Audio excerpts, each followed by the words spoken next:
Hi నమస్తే welcome. This is Mahesh, medical code అండి.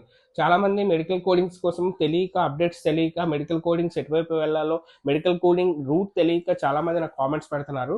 అలాగే మెసేజెస్ కూడా పెడుతున్నారు. అన్న రూట్ ఏ విధంగా వెళ్ళాలి, ఒక మెడికల్ కోడింగ్కి వెళ్తే మనకి శాలరీస్ ఏ విధంగా ఉంటాయి, మెడికల్ కోడింగ్ చేయాలి అంటే అసలు ఏ సర్టిఫికేషన్ చేయాలి, మెడికల్ కోడింగ్ ఒకవేళ జాబ్ వస్తే మనం ఏ ప్లేసెస్కి వెళ్ళొచ్చు, అసలు మెడికల్ కోడింగ్ జాబ్ లో మనం చేసే వర్క్ ఏంటి అని చెప్పి చాలా మంది మెసేజెస్ పెడుతున్నారు. First of all medical coding మీరు చేయాలి, మీకు ఇంట్రెస్ట్ ఉంది, అసలు మెడికల్ కోడింగ్ రూట్ వైపు మీరు వెళ్ళాలి అనుకుంటే ఫస్ట్ ఆఫ్ ఆల్ మీరు సైన్స్ బ్యాక్గ్రౌండ్ స్టూడెంట్స్ అయి ఉండాలి.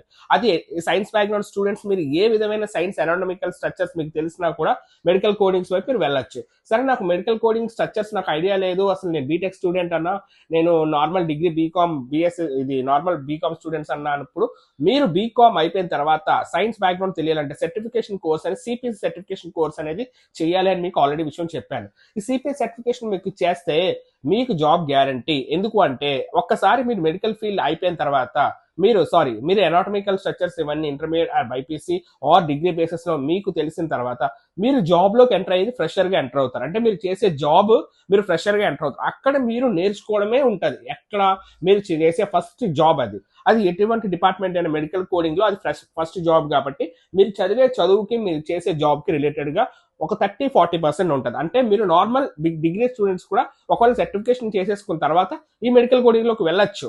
ఎందుకంటే మీరు ఫ్రెషర్ గా జాయిన్ అవుతారు కానీ అక్కడ మీరు 1 to 3 years ఎక్స్పీరియన్స్ మీరు ఒక డిపార్ట్మెంట్ లో మీరు చెందుతారు కాబట్టి ఆ తర్వాత ఈ ఎక్స్పీరియన్స్ ని యూస్ చేసుకొని ఫర్దర్ గా ఇంకో level of coding level of వెళ్తారు కాబట్టి మీరు అక్కడ మీకు యూజ్ అవుతుంది. చాలా మందికి ఏంటి అంటే ఓన్లీ లైఫ్ సైన్స్ బ్యాక్గ్రౌండ్స్ ఎక్కువ మంది తీసుకుంటారు. లైఫ్ సైన్స్ బ్యాక్గ్రౌండ్స్ కి 70-80% స్టూడెంట్స్ ని తీసుకుంటారు. అందుకనే మీరు చూస్తే ఇంటర్వ్యూస్ కి మీరు మీ బ్యాక్గ్రౌండ్ ఏంటి అని అడుగుతారు. లైఫ్ సైన్స్ అని అంటారు. లైఫ్ సైన్స్ అనగానే వాళ్ళకి ఈజీగా అర్థమైపోతుంది, ఎస్ వీళ్ళు లైఫ్ సైన్స్ వాళ్ళు కదా, వీళ్ళకి ఐడియా ఉంటుంది మెడికల్ కోడింగ్ లో అని చెప్పేసి. అందుకనే మీరు medical coding mainly life science background వాళ్ళు కానీ అలాగే మన బీఫార్మసీ స్టూడెంట్స్ కానీ ఈ మెడికల్ కోడింగ్ ని ఫ్యూచర్ గా సెలెక్ట్ చేసుకోండి. ఎందుకు అంటున్నానంటే ఇది నేను పెడుతున్న వీడియోస్ కూడా ఓన్లీ చదువు కోసమే పెడుతున్నా, దేనికోసమే పెట్టట్లా. మీ ఫ్యూచర్ ఎడ్యుకేషన్ అనేది మీ చేతిలోనే ఉంది. ఎందుకంటే సాఫ్ట్వేర్స్ లో చాలా మంది 1 lakh 2 lakh 3 lakh శాలరీస్ వస్తున్నాయని చెప్పేసి బీటెక్ అయిపోయిన తర్వాత వాళ్ళ డిఫరెంట్ కోర్సెస్ చేసుకొని వాళ్ళు వెళ్తున్నారు. Why we not science group వాళ్ళు, మేము చెప్తున్నా సైన్స్ గ్రూప్ వాళ్ళకి ఎందుకు లైఫ్ ఉండట్లేదు అని చెప్పి చాలా మంది అడుగుతారు. కానీ మీరు సెలెక్ట్ చేసుకున్న రూట్ బట్టే మీకు లైఫ్ ఉంటుంది. మీరు సెలెక్ట్ చేసుకున్న రూట్ ఎట్లా ఉంటుంది, మీరు సపోజ్ బీఫార్మ్స్ అయిపోయిన తర్వాత సైన్స్ బ్యాక్గ్రౌండ్ అయిపోయిన తర్వాత మీరు వెళ్ళే రూట్ బట్టే మీకు శాలరీస్ ఉంటాయి. సారీ ఫర్ ఎగ్జాంపుల్ ట్రాన్స్క్రిప్షన్ వైపు వెళ్తారు, లేదా మీరు వెళ్ళే రూట్లో ఒక మెడికల్ రిప్రజెంటేటివ్ వెళ్తారు, ఫార్మసీ వైపు వెళ్తారు. మీ శాలరీస్ ఎలా ఉంటాయి అక్కడ మీరు తెలుసుకోండి, మీకు చుట్టుపక్కల ఉంటారు. అని ఒక మెడికల్ కోడర్కి సాఫ్ట్వేర్కి ఇచ్చే శాలరీస్ ఉంటాయి అక్కడ 30-40-50-60,000 పర్ మంత్ శాలరీస్ గెయిన్ చేయొచ్చు అక్కడ. కానీ మీకు ఇది చేయాలి అంటే సిపిసి సర్టిఫికేషన్ ఎంత ఇంపార్టెంటో చెప్పాను. సిపిఎస్ సర్టిఫికేషన్ ఎక్కడ చేయొచ్చు అంటే నేను కింద మీకు డిస్క్రిప్షన్ లో పెడతాను, అలాగే కామెంట్స్ లో కూడా పెడుతుంటాను. సిపిఎస్ సర్టిఫికేషన్ బెస్ట్ కోర్సెస్ ఎక్కడెక్కడ ఉంటాయి అనేది. అలాగే సిపిఎస్ సర్టిఫికేషన్ మనకి కొన్ని ఇన్స్టిట్యూట్స్ కూడా మీరు గూగుల్లో సెర్చ్ చేస్తారు ఈజీగా తెలుస్తాయి. ఇక్కడ ఇంకో విషయం చెప్తున్నా క్లియర్ గా, ఫేక్ కొంతమంది ఉంటారు. సర్టిఫికేషన్ మీకు చేసేస్తామో మనీ పంపించండి, వాళ్ళు ఎవరిని నమ్మొద్దు. మీకు డౌట్ ఉంటే నాకు కామెంట్ చేయండి. కొన్ని ఇన్స్టిట్యూషన్స్ మాకు తెలిసిన ఫ్రెండ్స్ అంటే కొన్ని కంపెనీస్ అయితే వాళ్ళే ఒకవేళ మీరు ఫ్రెషర్ గా జాయిన్ అయ్యారనుకోండి వితౌట్ సర్టిఫికేషన్ వాళ్ళే మీకు సిపిఐ సర్టిఫికేషన్ రాయిస్తారు. బట్ వాళ్ళు 2-3 years బాండ్ అడుగుతారు. అంటే ఫర్ ఎగ్జాంపుల్ మీరు ఫస్ట్ ఇయర్ లో జాయిన్ అయిపోయారు, ఈ ఫస్ట్ ఇయర్ అయిపోయిన వెంటనే మీకు 6 months ప్రొఫెషనల్ పీరియడ్ అయిపోద్ది కదా, ఫ్రెషర్ గా జాయిన్ అయిన తర్వాత సిపిఐ సర్టిఫికేషన్ రాస్తారా అని చెప్పేసి మీకు అడుగుతారు. ఎస్ రాస్తాము అంటారు. రాసిన తర్వాత అక్కడ 2 years బాండ్, అంటే 2-3 years, అంటే ఎగ్జాక్ట్లీ మీరు జాయిన్ అయిన నుంచి 3 years చేస్తే సర్టిఫికేషన్ అక్కడే అయిపోతుంది.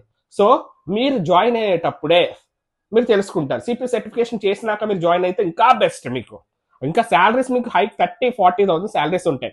సో మీకు ఏ ఇన్స్టిట్యూట్ బెస్ట్ అనేది మీ లోకల్ ఫ్రెండ్స్ అడగండి, లేదంటే నేను మీకు సిపిఐ సర్టిఫికేషన్ ఎక్కడ చేస్తే బెస్ట్ అనేది కూడా నేను చెప్తా. ఎందుకంటే కొన్ని ఇన్స్టిట్యూట్స్ మనకి మెడికల్ ఇన్స్టిట్యూట్స్ సిపిఐ సర్టిఫికేషన్ ఉంటేనే తీసుకుంటుంది మెడికల్ కోడింగ్ లో. నేను ఆల్రెడీ చెప్పా, నాన్ సర్టిఫైడ్ తీసుకుంటారంటే తీసుకుంటారు, 30% తీసుకుంటారు, 70% మెడికల్ కూడా సర్టిఫికేషన్ చూస్తారు. వాళ్ళ శాలరీస్ కూడా 30-50,000 ఉంటాయి. నాన్ సర్టిఫైడ్ కానీ 15,000 నుంచి 20,000 లోపే మీకు మాక్సిమం ఉంటుంది. సో అందుకనే సర్టిఫికేషన్ చేసుకోండి. సిపిఎస్ సర్టిఫికేషన్ ఎందుకు అంటే ఏఎంఏ అమెరికన్ మెడికల్ అసోసియేషన్ తరపున చాలా చాలా ఇంపార్టెంట్. అది సర్టిఫికేషన్ లేకుండా మనం చేయలేం. ఎందుకంటే ఇప్పుడు గవర్నమెంట్ జాబ్స్కి వెళ్ళినప్పుడు డిగ్రీ అడుగుతారు. డిగ్రీ లేకుండా మీరు వెళ్ళిపోతారా? సర్టిఫికేషన్ లేకుండా వెళ్ళిపోతారా? అలాగే మెడికల్ కోడింగ్లో కూడా మనకి సర్టిఫికేషన్ అనేది చాలా చాలా ఇంపార్టెంట్. ఎందుకు అంటే ఈ సర్టిఫికేషన్లోనే చాలా కోడ్స్ ఉంటాయి. మనకు తెలుస్తుంది, మనకి ఏ వర్క్ అయినా నేర్పించే ముందు మనకి ఒక తెలియాలి అదేం వర్క్ చేస్తున్నామా అనేది. ఆ వర్క్ అనేది తెలియకుండా మనం ఎంటర్ అయిపోతే దానికి ఇంకా వాల్యూ లేదు కదా. సో అందుకని ఈ సర్టిఫికేషన్ చాలా ఇంపార్టెంట్. ఇంకా ఫర్దర్ వీడియోస్లో నేను పెడుతూనే ఉంటా. మీరు నా ఛానల్ని సబ్స్క్రైబ్ చేయండి. ఎందుకు అంటే నేను ఓన్లీ మెడికల్ కోడింగ్ కోసమే చెప్తున్నా, నేను వేరే దానికోసం ఏమీ చెప్పట్లా. ఇది ఫర్ ఎడ్యుకేషన్ పర్పస్, ఇది ఎడ్యుకేషన్ ఛానలే. మీరు వేరే వేరే బ్యాడ్ కామెంట్స్ ఏం పెట్టద్దు దయచేసి. ఇది ఎడ్యుకేషన్ పర్పస్ మీద మీరు ఇంట్రెస్ట్ ఉంటే ఛానల్ సబ్స్క్రైబ్ చేయండి, లైక్ కొట్టండి, కామెంట్ చేయండి. Thank you very much. Signing off Mahesh ఓడా.